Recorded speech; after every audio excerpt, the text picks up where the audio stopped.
when he died, when he gave his life there, experiencing that utter rejection, and in the midst of that mockery, when he died there, that moment he died there, a way has now been opened for us to come into the very presence of God.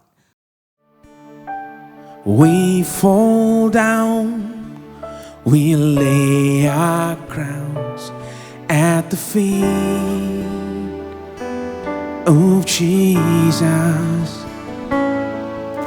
The greatness of His mercy and love at the feet of Jesus.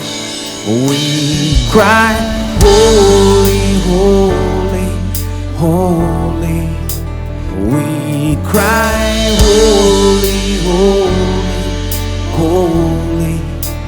We cry, holy, holy, holy is the Lamb.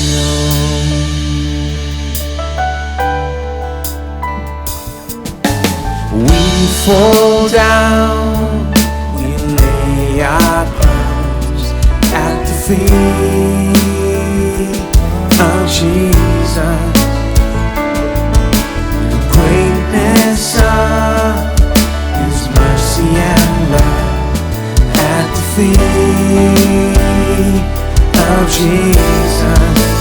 We cry, holy, holy, holy. We cry, holy, holy, holy. We cry, holy, holy, holy is the Lamb.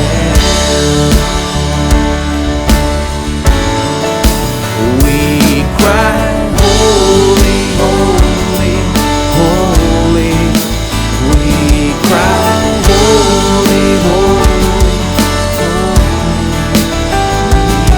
holy, holy, holy is the Lamb. We cry, holy, holy, holy. We cry, holy, holy, holy. We cry, holy, holy, holy is the Lamb. Oh, cry out, holy is the Lamb. Oh, we cry, holy, holy, holy. We cry, holy, holy, holy. We cry, holy, holy, holy is the Lamb. We cry, holy, holy, holy. We cry, holy, holy. We cry, holy is the Lamb.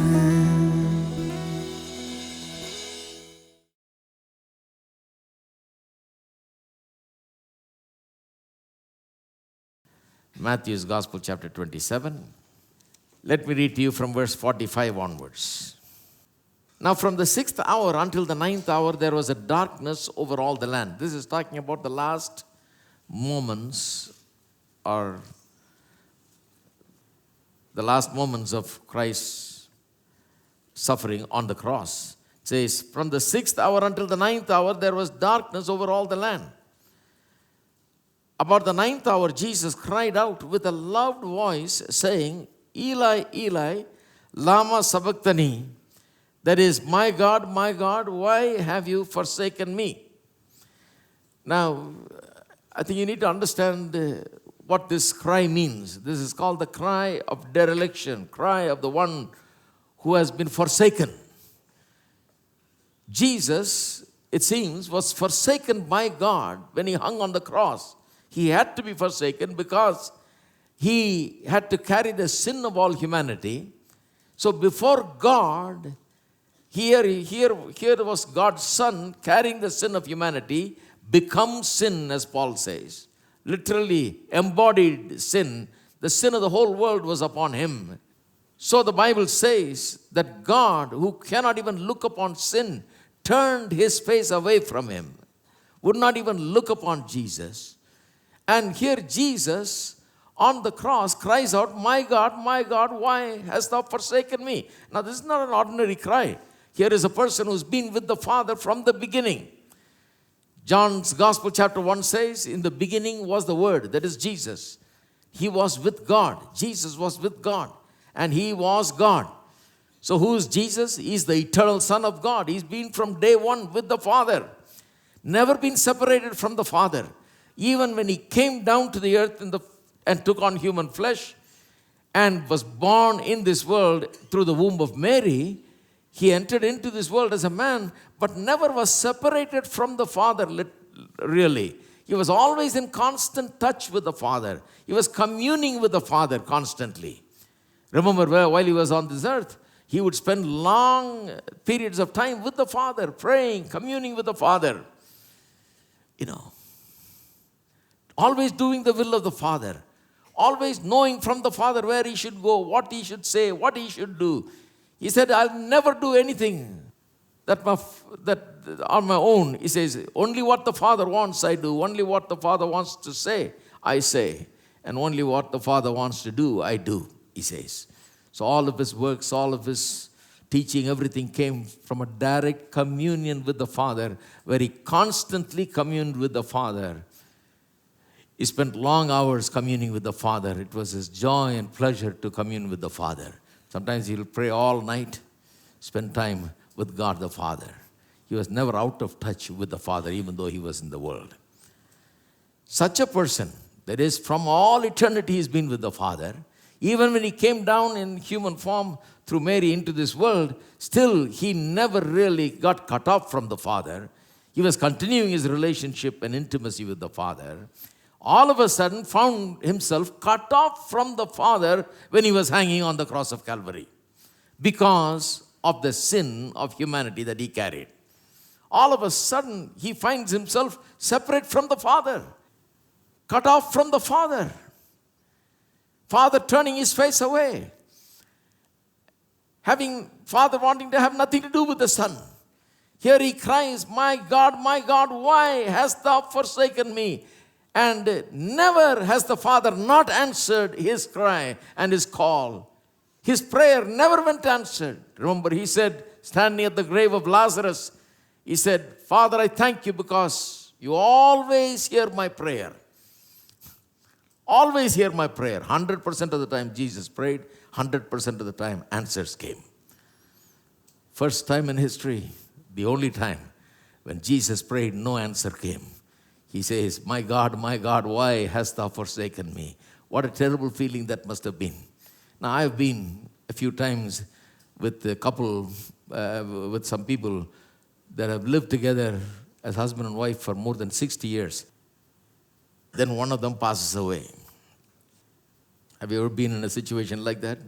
It's a very heartbreaking situation. These people have forgotten how to live alone by themselves, They've lived together for 60 years as husband and wife. All of a sudden, one dies. The other, you cannot even console that person because they've lived together and they just don't know how they're going to continue now. Because 60 years they've lived together and now they got to live at the end of their days alone by themselves. You can almost feel their pain and the agony that they feel at that point. Their sorrow is something that you can literally feel. But Jesus, not 60 years, for all eternity has been with the Father, never been separated from the Father. But for that moment, when he carried our sin on the cross of Calvary and became sin, the Father turned his face away and he cries, my God, why hast thou forsaken me? And the Father does not answer. Just consider the moment and what that would have meant to Jesus, that kind of agony, what kind of agony that would have been for him as he hung there and cried to God. Now, as if that is not enough, look at the last moments of Jesus. He cries and the Father doesn't answer. That is shocking. He has never been through that, never been cut off from the Father, never been disconnected from the Father in this way throughout all eternity. And it has happened now. It's a moment of desperation. Cries, my God, why has thou forsaken me? And there's no answer. And then on top of that, some of those who stood there, when they heard that, verse 47 says, they said, this man is calling for Elijah, because he said, Eli, Eli. They thought, well, he's calling old Elijah. And that he's calling down Elijah to come down and save him and deliver him from the cross. So they started saying, maybe he's calling Elijah down. Verse 48 says, immediately one of them ran and took a sponge and filled it with sour wine and put it on a reed and offered it to him to drink. And the rest said, listen to this, let him alone. Let us see if Elijah will come to save him. Now this is a mockery. They're literally laughing at him, literally making jokes about him. Say, look, he's calling Elijah. Let's see if Elijah will come down. I'm sure he's calling Elijah. Let's see if Elijah will come down to save him. So on the one hand, the Father has forsaken him. Here is the Son of God crying, my God, why hast thou forsaken me? And there's no answer from heaven. He feels rejected, totally forsaken on the cross of Calvary. On the other hand, the mockers, the people that despised him, rejected him, their enemies, standing around and they are laughing at him and they're saying, let him alone. Let's see if Elijah will come down and save him. There is more of a description of this in Psalm 69, verse 19. You know my reproach, my shame, and my dishonor. My adversaries are all before you. Here is the description of that. And Psalm 22 is another great psalm of the suffering Messiah.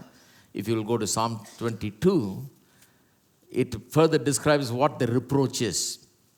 Here he talks about being reproached, how he is suffering reproach.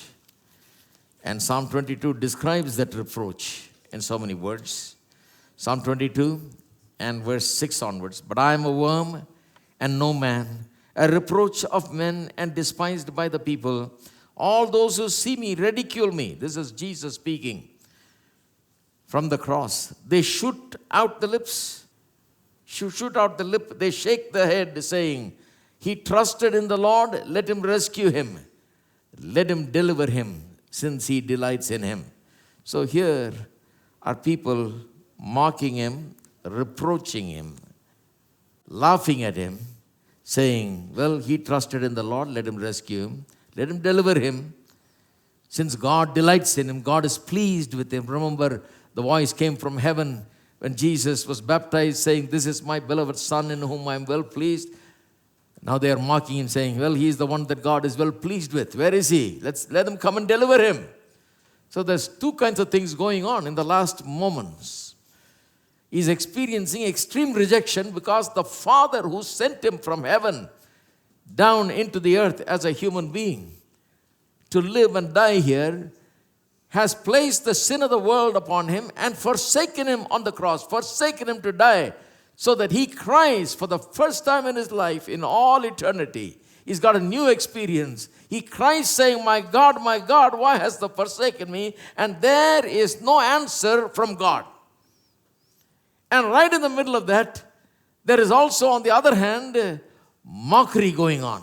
They're laughing, saying, he is the one that God is pleased with. Let him come and deliver him. Let's see if Elijah comes and delivers. They reproach him. That is how he dies on the cross of Calvary. Verse 50 says, Jesus cried out again with a loud voice and yielded up his spirit. In other words, in utter state of rejection, with everybody mocking and reproaching him, laughing at him, he gives up his ghost there and dies. Now, how did Jesus die? Consider how Jesus exactly died, Now, turn with me to Mark's Gospel, chapter 15, verse 43. Joseph of Arimathea, a prominent council member who was himself waiting for the kingdom of God, coming and taking courage, went into Pilate and asked for the body of Jesus. Pilate marveled that he was already dead. Now notice this. You remember when this whole thing happened, the two thieves on the cross had to be put out. They had to be killed, literally. They went and saw that they were not dead yet, so they killed him, and they looked to Jesus to do the same thing. But they found that he's already dead. Now Pilate was told by Joseph that he's dead and he wants the body to be buried. And Pilate marveled. He was astonished that he was already dead. How quickly is he dead? He says, and summoning the centurion, he asked him if he had been dead for some time. He wanted to confirm whether he's dead already. So when he found out from the centurion, he granted the body to Joseph. So Pilate himself was doubtful whether Jesus died so quickly, and how is it that he died so quickly? He would have lasted for some more time, it seemed like. But his death happened very quickly. So how did his death happen? Go back to Psalm 69, verse 20. What the Bible says about how Jesus died. Reproach has broken my heart, and I am full of heaviness. I looked for someone to take pity, but there was none, and for comforters, but I found none. So many people commenting on the fact of how Jesus died, they always point out to the fact that they went to see if they should put Jesus out, just kill him while he was hanging there suffering. They all found that he was already dead, and they all point out that he died of a ruptured heart. And here it says, reproach has broken my heart. How did Jesus die? He died because his heart literally burst from the agony and pain of this extreme and utter rejection he experienced on the cross of Calvary. A shocking rejection that he experienced. A suffering that is beyond compare. That is beyond anything that you could ever imagine. The Son of God from all eternity never felt separation from God. On the cross of Calvary, felt cut off from God completely, where he cries, my God, why hast thou forsaken me? And there's no answer. So great was that agony, that pain, that it broke his heart. Not only was that pain, along with that pain is the mockery and the reproach of those that were hanging around, laughing at him, making fun of him, saying, let God come and save him, let Elijah come and save him, and so on. Reproach has broken my heart, he says. So Jesus died in that last moment when he died. This is how he died. On the one hand, this utter rejection, shocking, utter rejection, something that you can never really comprehend the pain and the agony of it. The eternal Son of God separated from God because of sin. Utter rejection. God turns away, does not answer him. And men mocking at him, laughing at him as he dies. And he cries out again with a loud voice, and he gives up his ghost, and he dies. Now go back to Matthew's Gospel, chapter 27. The story is not over. This is how he dies. Rejection by God on the one hand, mockery by people on the other hand. His heart bursts and breaks by the pain and the agony of the moment. Literally, reproach has broken his heart, and that's how he dies. And verse 50 says, Jesus cried out again with a loud voice and yielded up his spirit. That's how he dies. And then with verse 51, then behold, the story continues. Then behold, the veil of the temple was torn in two from top to bottom, and the earth quaked and the rocks were split. Something remarkable happens at that moment. It's not just that he cried and Father never answered and people were mocking and he died. No. When he died like that, something remarkable happens. The veil of the temple was rent in two from top to bottom. Now, veil in the temple is not like the curtain in our house, If you just hang on it, it comes apart, But not the veil. The veil, they say, is about 4 inches thick, and it's very difficult to tear it apart like that in two. It's not an ordinary thing to tear it like that. And if you have to tear it, you don't start at the top, you start at the bottom. Great was the height. You start at the bottom if a man was trying to tear it up. But it tore from top to bottom. But not only did it tear from top to bottom, at the same time the earth quaked and the rocks were split. God is trying to say something. When Jesus died, in that moment, suffering that rejection, crying to the Father and Father not answering, and people mocking, his enemies standing around mocking and laughing at him. He dies, and right at that moment, the earth quakes and the rocks were split, and the veil was rent into two, from top to bottom. The veil was about 4 inches thick. No man can just tear it right down the middle into two. It's very difficult. It's God's act. God does it. It comes apart, torn from top to bottom. Why? The veil is the thing that covered the Holy of Holies from public view. See, the temple consisted of 3 areas: the outer court, the inner court, and the Holy of Holies. The outer court, the holy place, and the most holy place, in other words. The most holy place is the thing that is behind the veil. Now, that is considered a very holy place because they believed that that's where God's presence was there. Nobody could enter there. Only the high priest entered once a year, having offered a sacrifice for his own sins. And then he enters in there, having made atonement for his own sins. He enters on behalf of the people, sprinkling the blood of the atonement on the mercy seat once a year. Just once a year. It's not a joke to enter there. Now, he has to be very careful. If he enters there without making proper atonement for his own sins, he'll be a dead man. Nobody could go and even get him from inside. They will tie a rope around him, and the rope will be extending all the way out in case they heard a noise of him falling down dead there because his sins are not properly atoned for. They'll have to pull him with that rope. Pull him out. Can't go in and get him. It's not a joke because they were trying to teach under the Old Testament times through the temple and all the procedures. They were trying to teach that God is holy, man is sinful. Man cannot come into the presence of God, that he is a sinner, he must stay out, far away from God's presence. These things were taught in this way. So, such is the Holy of Holies, the place that was there behind the veil. The veil is the thing that covered the presence of God. If man ever saw the presence of God, he'll die. The veil was very important. It covered the place, covered the presence of God. Man cannot go in. God stayed there. That's the way they believed. But here, when Jesus died on the cross, when Jesus shed that last drop of his blood and died on the cross in such agony, crying out loud, that moment the veil was rent from top to bottom, signifying that when he died, when he gave his life there, experiencing that utter rejection, and in the midst of that mockery, when he died there, that moment he died there, a way has now been opened for us to come into the very presence of God.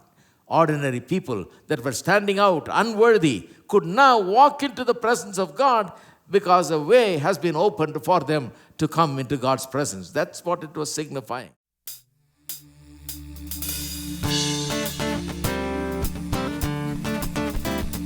Everybody clapping your hands if you can with me, all right?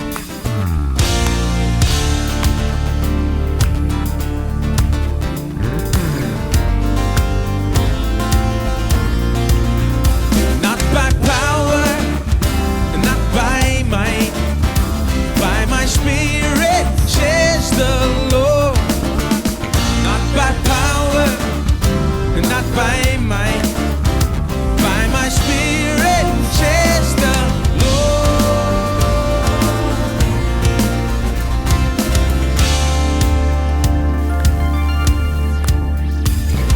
The weapons of our warfare are not of this world. They are mighty through God, mighty through God. The power of His mercy and the power of His love, they are strong